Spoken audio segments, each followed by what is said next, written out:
स्कंद पहिला अध्याय 15वा. कृष्ण विरहाने व्यथित पांडवांचे परीक्षिताला राज्य देऊन स्वर्गारोहण. सूत म्हणाले, भगवान श्रीकृष्णांचा प्रिय मित्र अर्जुन आधी श्रीकृष्णांच्या विरहाने कष्टी झाला होता.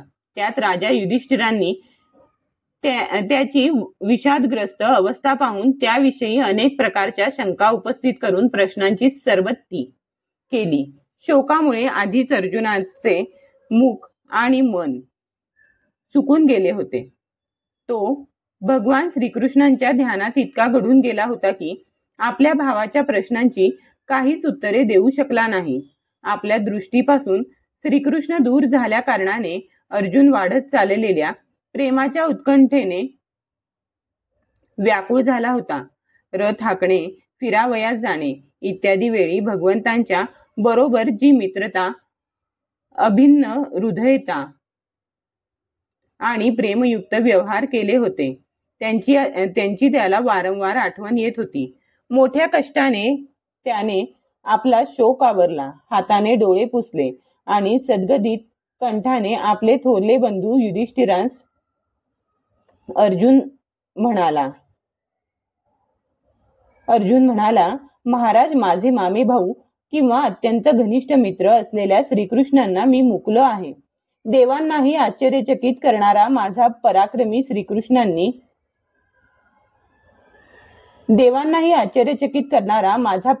श्रीकृष्णांनी माझ्यापासून काढून घेतला आहे.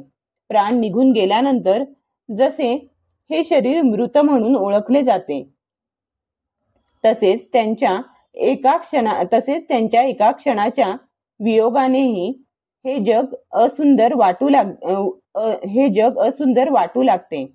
त्यांच्याच आश्रयामुळे द्रौपदी स्वयंवराच्या वेळी द्रुपदाच्या घरी आलेल्या कामोन्मत्त राजांचे तेज मी हिरावून घेतले होते. धनुष्याला बाण लावून मत्स्यवेध केला आणि द्रौपदीला प्राप्त करून घेतले. त्यांच्या केवळ सानिध्यामुळे मी सर्व देवतांसह इंद्राला आपल्या बलाने जिंकून अग्नीला तृप्त करण्यासाठी त्याला खांडववन दिले आणि मय नावाच्या दानवाने निर्माण केलेली कलाकुसरयुक्त अशी मायामय सभा प्राप्त केली. तसेच आपल्या यज्ञामध्ये सर्व दिशांतून राजे लोकांनी येऊन अनेक प्रकारच्या भेटी आपल्याला अर्पण केल्या. 10,000 हत्तींची शक्ती आणि पराक्रम असलेल्या भीमसेन या आपल्या धाकट्या व माझ्या थोरल्या भावाने त्यांच्याच सामर्थ्याने यज्ञासाठी राजांच्या मस्तकावर पाय ठेवणाऱ्या गर्विष्ठ जरासंधाचा वध केला होता. ज्या राजांना जरासंधाने महाभैरव यज्ञामध्ये बळी देण्यासाठी म्हणून बंदिवान केले होते, त्या अनेक राजांना भीमाने मुक्त केल्यामुळे त्या सर्व राजांनी आपल्या यज्ञात अनेक प्रकारच्या भेटी आणून दिल्या होत्या. आपल्या पत्नीची राजसूय यज्ञात केलेल्या महाअभिषेकाने पवित्र झालेली सुंदरवेणी दुष्टांनी भरसभेत सोडून ओढली. तेव्हा श्रीकृष्णांच्या चरणांवर नमस्कार करताना तिच्या डोळ्यांतील अश्रू ओघळले. तिचे ते दुःख पाहून त्या श्रीकृष्णांनी त्या दुष्टांच्या स्त्रियांना वैधव्यामुळे केस मोकळे सोडायला भाग पाडले. वनवासात असताना आपला वैरी दुर्योधनाने षडयंत्र रचून 10,000 शिष्यांसह दुर्वास ऋषींना भोजनास पाठवून आपल्याला संकटात टाकले होते. त्यावेळी श्रीकृष्णांनी द्रौपदीच्या थाळीत शिल्लक असलेले भाजीचे एक पान स्वतः खाऊन आमचे रक्षण केले. कारण श्रीकृष्णांनी असे केल्यानंतर नदीत स्नान करणाऱ्या मुनींना असे वाटले की आपणच काय सगळे त्रैलोक्य जेवून तृप्त झाले आहे. त्यांच्या प्रतापानेच मी युद्धामध्ये पार्वतीसह भगवान शंकरांना आश्चर्यचकित केले. तेव्हा त्यांनी आपले पाशुपत नावाचे अस्त्र मला दिले. त्याचबरोबर दुसऱ्या लोकपालांनीही प्रसन्न होऊन आपापली अस्त्रे मला दिली. एवढेच काय, त्यांच्या कृपेने मी याच शरीराने स्वर्गात गेलो आणि इंद्राच्या सभेत त्याच्याबरोबर त्याच्या श्रेष्ठ अर्ध्या आसनावर बसण्याचा मान मिळवला. मी स्वर्गात काही दिवस राहिलो तेव्हा इंद्रासह सर्व देवांनी निवात कवच इत्यादी दैत्यांना मारण्यासाठी माझ्या गांडीव धनुष्य धारण केलेल्या बाहुबलाचा आश्रय घेतला. महाराज, हे सर्व ज्यांच्या कृपेचे फळ होते त्या पुरुषोत्तम भगवान श्रीकृष्णांनी मला अनाथ केले. महाराज भीष्म, द्रोण इत्यादी पराजित न होणाऱ्या अशा महामत्स्यांनी पूर्ण अपार समुद्रासारखी कौरवांची सेना दुस्तर होती. परंतु ज्या बंधूंच्या आश्रयाने मी ती सेना पार केली त्यांच्याच सहाय्याने मी शत्रूंकडून राजा विराटाच्या सर्व गायी घेऊन आलो होतो. त्याचबरोबर त्यांच्या मस्तकावर चमकणारे रत्नमय मुकुट अंगावरील अलंकारांसह काढून आणले होते. हे बंधू कौरवांची सेना भीष्म, कर्ण, द्रोण, शल्य तसेच इतर मोठमोठे राजे आणि क्षत्रिय वीरांच्या रथांनी शोभत होती. त्यांच्याकडे जाताना माझ्या पुढे राहून ते आपल्या दृष्टीने त्या महारथी राजांचे आयुष्य, मन, उत्साह आणि बल हिरावून घेत होते. द्रोणाचार्य, भीष्म, कर्ण, भूरिश्रवा, सुशर्मा, शल्य, जयद्रथ आणि बाल्लिक इत्यादी वीरांनी कधी नेम न चुकणारी अस्त्रे माझ्यावर टाकली होती. परंतु ज्याप्रमाणे हिरण्यकशिपू इत्यादी दैत्यांची शस्त्रास्त्रे भगवत भक्त प्रल्हादाला स्पर्श करू शकली नाहीत, त्याप्रमाणेच यांची अस्त्रे मला स्पर्श करू शकली नाहीत. श्रीकृष्णांच्या बाहुबलाच्या छत्रछायेत राहण्याचाच हा प्रभाव होता. श्रेष्ठ पुरुष संसारातून मुक्त होण्यासाठी ज्याच्या चरण कमलांची सेवा करतात, स्वतःला सुद्धा भक्ताला देऊन टाकणाऱ्या त्या भगवंतांना मी मूर्खाने माझा सारथी बनविले. ज्यावेळी माझे घोडे थकत होते आणि मी रथातून उतरून खाली जमिनीवर उभा राहत होतो त्यावेळी शत्रू पक्षातील महारथी माझ्यावर प्रहार करत नसत, कारण श्रीकृष्णांच्या प्रभावाने त्यांची बुद्धी निकामी होत होती. अहो महाराज, माधवांचे ते मनमोकळे आणि मधुर हास्य, विनोद प्रचूर आणि हृदयस्पर्शी भाषण तसेच त्यांचे मला पार्था, अर्जुना, सख्या, कुरुनंदना इत्यादी संबोधनांनी बोलावणे हे सर्व आठवून माझे हृदय व्याकुळ होत आहे. झोपणे, बसणे, फिरायला जाणे, आपापसात गोष्टी करणे, भोजन इत्यादी समयी आम्ही बहुधा एकत्रच असायचो. मी चेष्टेत कधी त्यांना म्हणत असे, मित्रा, तू तर मोठा सत्यवचनी आहेस. त्यावेळी सुद्धा तो महापुरुष आपल्या उदार मनामुळे ज्याप्रमाणे मित्र मित्राचा आणि पिता पुत्राचा अपराध सहन करतो त्याप्रमाणे माझ्यासारख्या मूर्खाचे अपराध सहन करीत असे. महाराज, जो माझा सखा, प्रिय मित्र नव्हे तर माझे हृदयच होता, त्या पुरुषोत्तम भगवंतांना मी कायमचा अंतरलो आहे. भगवंतांच्या पत्न्यांना द्वारकेतून मी माझ्या बरोबर रक्षण करीत घेऊन येत होतो, परंतु वाटेत दुष्ट गोपांनी मला एखाद्या दुर्बलाप्रमाणे पराभूत केले. माझे गांडीव धनुष्य तेच आहे, बाण तेच आहेत, रथ घोडे तेच आहेत आणि तो रथी अर्जुनही मीच आहे. ज्याच्या समोर मोठमोठे राजे नतमस्तक होत होते, जसे राखेत टाकलेली तुपाची आहुती, कपटाने केलेली सेवा आणि रेताड जमिनीत पेरलेले बीज व्यर्थ होते, तसे श्रीकृष्णांखेरीज हे सर्व शून्यवत झाले आहे. महाराज, आपण द्वारका निवासी आपल्या सुहृदांविषयी विचारले. ते ब्राह्मणांच्या शापाने मोहग्रस्त होऊन वारुणी नावाची मदिरा पिऊन मदोन्मत्त झाले आणि अपरिचितासारखे आपापसात लढले. तसेच लव्हाळ्याने मारपीट करून सर्व नष्ट झाले. त्यांच्यापैकी केवळ 4-5 जणच जिवंत आहेत.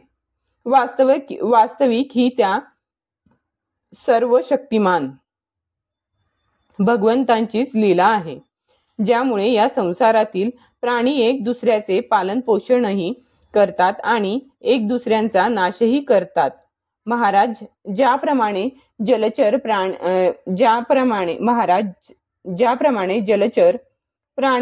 प्राण्यातील मोठे प्राणी लहानांना, बलवान दुर्बलांना, तसेच मोठे व बलवान एक दुसऱ्याच्या जीवावर उठतात, त्याचप्रमाणे अतिशय बलवान आणि मोठ्या यादवांकडून भगवंतांनी दुसऱ्या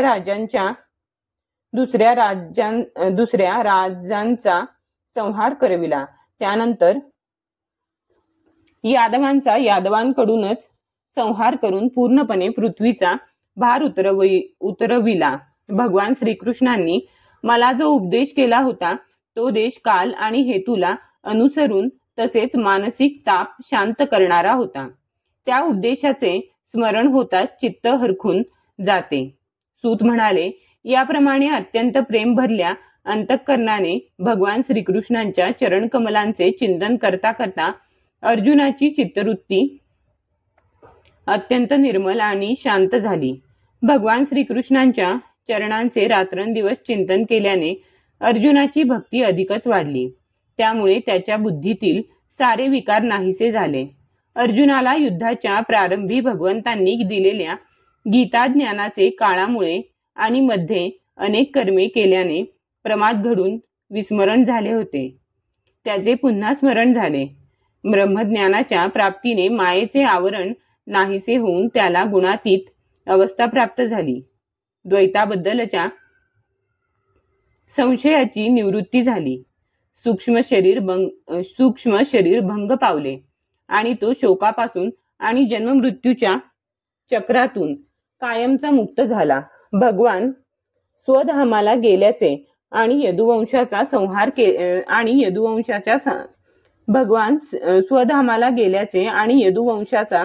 संहार झाल्याचे ऐकून स्थिर बुद्धी युधिष्ठिरांनी स्वर्गारोहण करण्याचा निश्चय केला. यदुवंशीयांचा नाश आणि भगवंतांच्या स्वधाम गमनाचे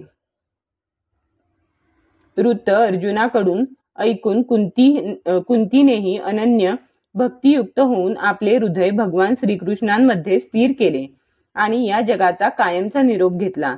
लोकांच्या दृष्टीने भगवान श्रीकृष्णांनी ज्या यादव शरीराने पृथ्वीवरील भार हलका केला होता, त्या शरीराचा अशा रीतीने त्याग केला की जसा काट्याने काटा काढून दोन्ही काटे फेकून द्यावे. भगवंतांच्या दृष्टीने दोन्ही सारखेच होते. एखाद्या नटाप्रमाणे ते जसे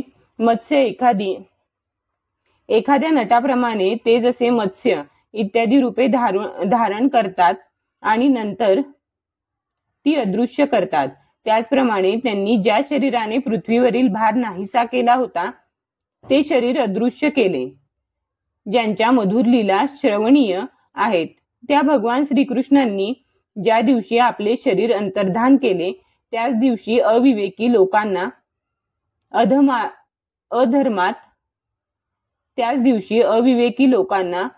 अधर्मात गुंतविणारे कलियुग येऊन टपकले. कलियुगाचे आगमन युधिष्ठिरांपासून लपून राहिले नाही. त्यांनी पाहिले की देश, नगर, घरे तसेच प्राण्यांमध्ये लोभ, असत्य, कपट, हिंसा इत्यादी प्रकारांनी अधर्माचा वाढता प्रभाव निर्माण झाला आहे. तेव्हा इत्यादी महाप्रस्थान करण्याचा निर्णय घेतला. जो गुणांमध्ये त्यांच्या सारखाच होता असा आपला विनयशील नातू परीक्षित याला त्यांनी हस्तिनापुरात समुद्र वलयांकित पृथ्वीच्या सम्राट पदावर बसविले. त्यांनी मथुरेत अनिरुद्ध पुत्र वज्र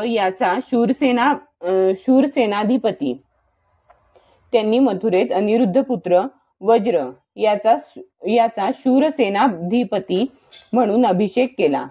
त्यानंतर समर्थ युधिष्ठिरांनी प्राजापत्य यज्ञ करून आहवनीय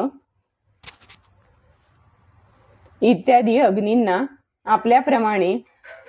अग्नींना आपल्यामध्ये लीन करून घेतले, म्हणजे संन्यास घेतला.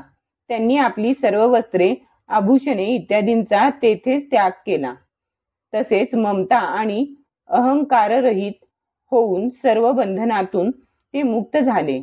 नंतर त्यांनी वाणीला मनात, मनाला प्राणात, प्राणाला अपानात आणि अपानाला त्याच्या क्रियेसह मृत्यूत आणि शेवटी मृत्यूला पंचमहाभूतमय शरीरात विलीन केले. नंतर त्यांनी शरीराला त्रिगुणात, त्रिगुणाला मूळ प्रकृतीत, मूळ प्रकृतीला आत्म्यामध्ये आणि आत्म्याला अविनाशी ब्रह्मात विलीन केले. त्यानंतर त्यांनी शरीरावर वल्कले धारण केली. अन्न, पाण्याचा त्याग केला. मौन धारण केले. केस मोकळे सोडले आणि जड उन्मत्त पिशाच्या सारख्या रूपात ते राहू लागले. एवढे झाल्यावर कोणाचीही वाट न पाहता बहिऱ्याप्रमाणे कोणाचेही काहीही न ऐकता ते बाहेर पडले. ज्याला प्राप्त केल्यानंतर पुन्हा जन्माला यावे लागत नाही त्या परब्रह्माचे हृदयात ध्यान करीत ते उत्तर दिशेकडे निघाले. यापूर्वी मोठमोठे महात्मे तिकडेच गेले होते. भीमसेन, अर्जुन इत्यादी युधिष्ठिरांच्या धाकट्या भावांनीही असे पाहिले की पृथ्वीवरील सर्व लोकांना आता अधर्माचा सहाय्यक असलेल्या कलियुगाने प्रभावित केले आहे. म्हणून तेही दृढ निश्चय करून आपल्या थोरल्या बंधूंच्या पाठोपाठ निघून गेले. त्यांनी जीवनातील सर्व लाभ चांगल्या प्रकारे प्राप्त करून घेतले होते. म्हणून भगवान श्रीकृष्णांच्या चरणकमलांची प्राप्ती करून घेणे हाच आपला परमपुरुषार्थ आहे असे समजून त्यांनी ते चरण आपल्या हृदयात धारण केले. भगवान श्रीकृष्णांच्या चरणकमलांच्या ध्यानाने पांडवांच्या हृदयात भक्तिभाव उचंबळून आला. त्यांची बुद्धी शुद्ध झाली आणि केवळ निष्पाप पुरुषच जिथे स्थिर होतात त्या भगवान श्रीकृष्णांच्या सर्वोत्कृष्ट स्वरूपात ते अनन्य भावाने स्थिर झाले. विषयासक्त पापी मनुष्यांना कधीही प्राप्त न होणारी गती त्यांना आपल्या विशुद्ध अंतःकरणामुळेच प्राप्त झाली. संयमी आणि श्रीकृष्णांच्या प्रेमावशात मुग्ध भगवन्मय झालेल्या विदुरानेही आपल्या शरीराचा प्रभास क्षेत्रात त्याग केला. त्यावेळी त्यांना न्यावयास आलेल्या पितरांसह तो आपल्या यमलोकाला गेला. द्रौपदीने पाहिले की आता पांडवांना काहीही अपेक्षा राहिली नाही. तेव्हा ती अनन्य प्रेमाने भगवान श्रीकृष्णांचे चिंतन करीत त्यांच्याशी एकरूप झाली. भगवंतांचे प्रिय भक्त पांडव यांच्या महाप्रयाणाची ही परमपवित्र आणि मंगलमय कथा जो पुरुष श्रद्धेने ऐकेल तो निश्चितच भगवंतांची भक्ती आणि मोक्ष प्राप्त करून घेईल. अध्याय 15 समाप्त. भगवान श्रीकृष्णांनी शरीराचा त्याग केला नाही तर ते देवांनाही नकळत अंतर्धान पावले म्हणून काही प्रतीत श्लोक आढळत नाहीत.